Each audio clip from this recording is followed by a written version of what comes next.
Welcome to Teacher Talks, a podcast where teachers from the Shorewood School District come together to share their knowledge around current topics. We have created this podcast to connect with students and community over this time of school closure due to the coronavirus. I'm Mr. Kearns, Geometry and Algebra 2 teacher at Shorewood High School. And I'm Mr. Nadolski, 7th grade math teacher at Shorewood Intermediate School. So, Stephen, I've got a question for you. Do you get any of your news through social media? Unfortunately, I get some of my news from social media. I like to dive in further, though, and I use social media as finding just the headlines. But a lot of my sports news and kind of gossip, celebrity news, that's all from social media. So... Well, you're not alone. So a Pew Research Center study showed that 55% of Americans they say they get their news often or sometimes from social media. And interestingly enough, the same study showed that the majority of these people who are getting their news from social media also find that the news that they're getting is either biased or not factual. And this idea of not factual, or what's being called right now fake news, brings us to the topic of conversation and to our guest today, who's Mr. Stephone Jordan, who is the high school teacher at Shorewood High School, who teaches American society. Stephone, how are you doing? I'm doing great. How are you guys doing? We're doing really good. Great to have you. Happy to be here. What have you been up to during the school closure? Not too much. I've been on the phone a lot, talking to my folks back home. I've been cooking, trying out new recipes, and ordering a lot of things on Amazon. Any good recipes recently? Yeah, I made a new chicken chili the other day. It was pretty good. Nice. I baked a cake yesterday. Wow. Yeah, I don't know. I need to get in cooking. Oh yeah. All right. So Stephone, why is social media not the best resource for receiving your news, do you think? Well, there's a lot of reasons as to why social media is not the best place. One of the main reasons I would say is because everybody on social media is your friends. They might all think just like you. So a lot of the news and the headlines are targeted for like specific groups. So if they're targeted for those specific groups and you guys just share them amongst people, then you're getting very, very, very biased news. So that's just one of the main reasons. A few other reasons is that sometimes it's really hard to tell what is factual and what's not true. So just like kind of what you said, just finding the time to dig a little bit deeper is important to do. So if a lot of Americans are getting their news through social media and there's some issues with the integrity of that news, what are the long-term ramifications to our society if that's becoming the dominant news source? Oh, well, you have things like, well, one of the first things that I kind of think about is, this theory of being the earth being flat. I feel like that really took off on social media. So you just have this generation gap of just like fake news. They think that certain things exist or certain things are true and they're not actually true because they kind of just cycle through kind of these age brackets. But yeah, one things that I think about is like this flat earth thing. I noticed how much that really took off during this social media era, and even having kids kind of ask like, what do you think about do you think that the earth is flat or do you think it's round? And I'm like, come on, guys. So some teachers say there's no such thing as a dumb question, and you're thinking otherwise, right? I'm thinking otherwise. Just dig a little All right, bit deeper. So how can consumers, I guess, spot this misinformation or fake news, what they call it?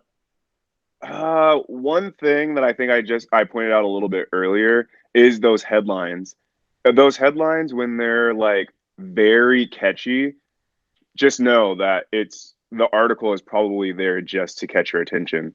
Another thing, we kind of teach our students about like the .edu, .org, .gov. Those are more credible sources, rather than the .coms or .blog spot or whatever those are. So really just looking at the type of sources that you're using, but also, you said it earlier, Stephen, like really comparing it to other articles, looking a little deeper, finding other sources to corroborate that evidence that you're finding. I think that's kind of important to do, rather than just taking this one article as like God. I relate this a lot to, I guess, when I was going through high school, it wasn't so much social media. I don't know if it was because my teachers didn't really experience social media so much, but it was a focus on Wikipedia and like making sure that you're not getting all your sources from Wikipedia. And I think this is really similar in that same way, where a lot of times the social media posts, they don't really have an author, or you can't really look into who wrote the article. It's much tougher.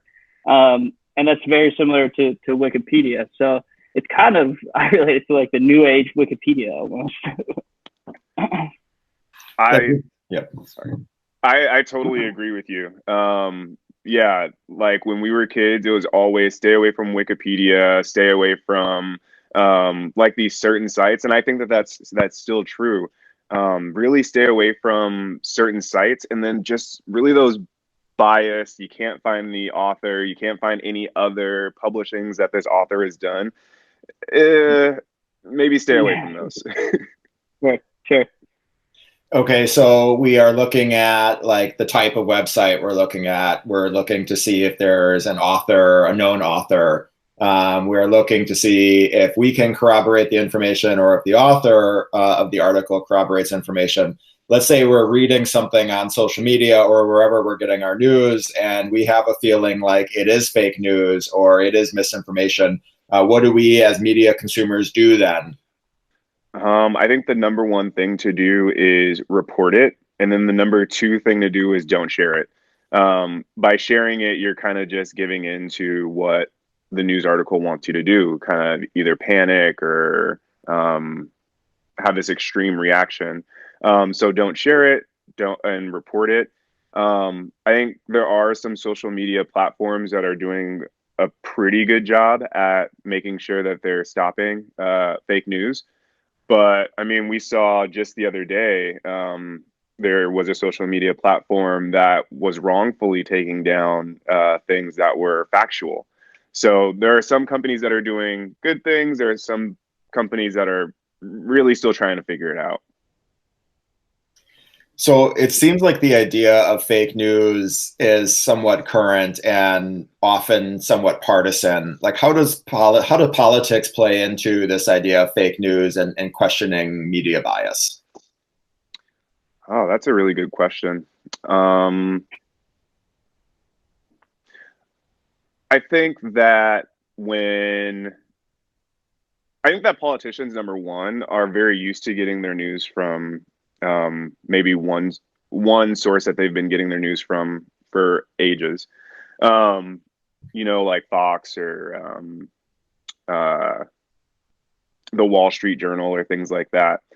And with the growth of social media, there's more, I guess there's more ability to spread news, whether you're a credible source or not, or whether you're even just an individual, just spreading news. I think that politics has not caught up to social media and how they spread news. I think there are certain countries that are doing a really good job, like France, where they do media blackouts for, I think, the last like 14 days leading up to an election. I think that's brilliant. So you're not just having this news being spread, especially leading up right into an election. Like I said, there are some social media platforms that are doing a really good job on this right now, and there's others that are just not up to snuff. But politicians actually need to kind of catch up with the times. They're a little bit behind. Hope that answered your question. Yeah, it does. I think that's really interesting. Like the idea in France is really interesting. One of my favorite news sources, if I can call it that, is actually Reddit. And one of the things I like about Reddit is there's an upvote and a downvote system, and there's sort of like this Wikipedia-like approach, which is, you kind of get an idea of how many people kind of support this article, and then there's comments on it where there's like an ability to refute the article or refute some of the facts in the article.